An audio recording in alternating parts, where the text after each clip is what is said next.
السلام علیکم ورحمۃ اللہ وبرکاتہ۔ بسم اللہ والصلاۃ والسلام علی رسول اللہ، اما بعد۔ آج ہم ریاض الصالحین کے پہلے باب کی حدیث نمبر 5 پڑھیں گے انشاءاللہ۔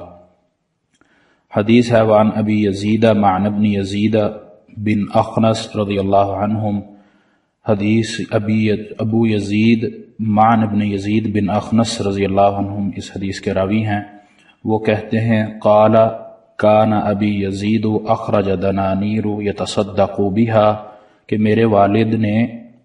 میرے والد یزید نے صدقہ کرنے کے لیے کچھ دینار نکالے، فوضعها عند رجل فی المسجد اور انہوں نے یہ دینار مسجد میں ایک بندے کے پاس رکھوا دیے، فجئت اور میں وہاں چلا گیا، مسجد میں گیا، فاخذتها فاتیته بها میں نے وہ دینار جو صدقے کے لیے اس بندے کو دیے تھے وہ لے لیے اور لے کر میں گھر آ گیا۔ فقال تو میرے والد نے کہا واللہ ما ایاک اردت کہ اللہ کی قسم میں یہ تجھے دینا نہیں چاہتا تھا۔ فخاصمتہ الی رسول اللہ صلی اللہ علیہ وسلم پھر ہمارے درمیان کچھ جھگڑا ہوا اس بات پہ، تو میں یہ بات رسول اللہ صلی اللہ علیہ وسلم کے پاس لے کر آ گیا۔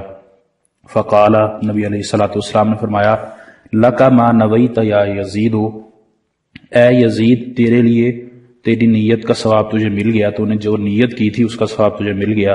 وَلَكَ مَا أَخَذْتَ يَا مَعْنُ اور اے مان تو نے جو لیا وہ تیرے لیے ہو گیا۔ رواہ البخاری، یہ روایت بخاری نے اپنی کتاب میں نکالی ہے۔ اس حدیث میں ایک چیز جو ہے وہ یہ ہے کہ اس حدیث میں 3 راویوں کے نام آئے ہیں، معن بن یزید، اخنس، اور پھر یہ تینوں اللہ کے نبی علیہ الصلوۃ والسلام کے صحابی ہیں، راوی روایت کرنے والا اور ان کے والد اور ان کے دادا، یزید اور ان کے والد اور اخنس، یہ تینوں باپ بیٹا اور دادا تینوں صحابی ہیں۔ اس حدیث کو روایت کرنے والے 3 صحابی ہیں۔ اس کے بعد اس حدیث سے جو دوسری چیز ہمیں ملتی ہے وہ یہ کہ اللہ کے راستے میں صدقہ کرنے کے لیے نیت کا ہونا ضروری ہے۔ یہ باب النیہ میں امام صاحب حدیث لے کر آئے ہیں، تو اس کا پہلا مقصد یہی ہے کہ انسان کی نیت خالص ہونی چاہیے، اس کی نیت کے مطابق اس کا اجر اور ثواب ہے۔ پھر دوسری چیز یہ ہے کہ ہم نے اگر صدقہ کرنا ہے تو اس صدقے میں ہم کسی اپنی جگہ پر کسی دوسرے کو نائب بنا سکتے ہیں، کسی مصروفیت کے تحت یا کچھ ایسی وجہ سے کہ ہم بذات خود اپنے ہاتھ سے صدقہ نہیں کر سکتے، اگرچہ اپنے ہاتھ سے صدقہ کرنا بہتر ہے۔ اور اس میں ایک مسئلہ یہ بھی ہے کہ صدقہ اس طرح کیا جائے کہ دائیں ہاتھ سے کریں اور بائیں کو پتہ نہ چلے، اتنی خاموشی سے اللہ کے راستے میں صدقہ کرنا چاہیے۔ تو آپ اپنے نائب کو اپنا نائب بھی بنا سکتے ہیں صدقہ کرنے کے لیے۔ پھر دوسری چیز، جس نے صدقہ ادا کر دیا اس کے ذمے سے وہ ختم ہو گیا، آگے وہ کس کے پاس جا رہا ہے یہ اس کی ذمہ داری نہیں ہے۔ اسی طرح اللہ کے نبی نے اس حدیث کے آخر میں فرمایا کہ جو آپ نے نیت کی صدقہ کرنے کی وہ آپ کی طرف سے ادا ہو گیا، اور جس نے لیا اس کی نیت کے مطابق وہ اس کو مل گیا، اگرچہ وہ دونوں باپ بیٹا تھے۔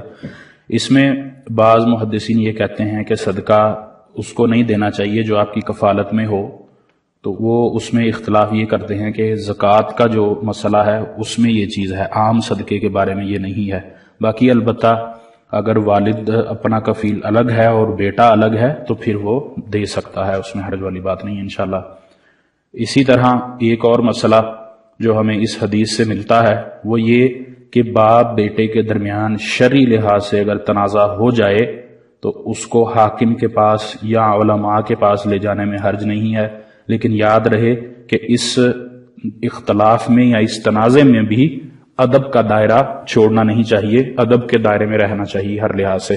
اللہ تعالیٰ سے دعا ہے کہ اللہ تعالیٰ ہمیں نیک خالص نیت سے، اچھی نیت سے صدقہ کرنے کی توفیق عطا فرمائے، اور ہمیں جو حدیث سن رہے ہیں وہ آگے پہنچانے کر اس پر عمل کرنے کی بھی توفیق عطا فرمائے۔ وما توفیقی الا باللہ علیہ توکلت و الیہ انیب۔